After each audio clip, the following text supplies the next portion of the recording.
yangiligimni eshitishga tayyormisizlar? Juda ham ko'pchilik to'g'ri topdi. Ya'ni biz turmush o'rtog'im bilan yangi xonadonga ko'chib o'tdik. Bu kunni juda ham intizorlik bilan kutgan edim, to'g'risi.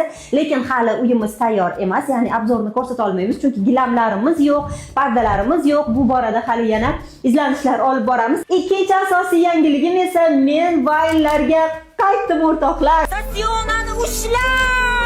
Endi tez kunda komandamni yig'ib sizlarga qiziq videolarni taqdim etaman. Feruzaxon, bu yog'i qiziq bo'ldi-yu, aytasizlar, qaytasizlarmi deyishingiz mumkin. Yo'q. Haj safaridan kelganimdan keyin bu borada ko'p o'ylandim va albatta vaynlardan voz kechganimni e'lon ham qildim, ma'lum qildim, ammo to'g'risi ilmsizlik qilgan ekanman.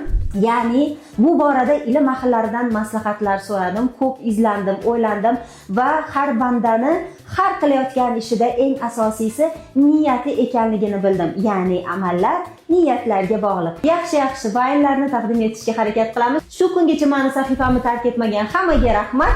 Qolgan do'stlaringizni esa olib keling, chunki eng qiziq videolar endi bo'ladi inshaalloh.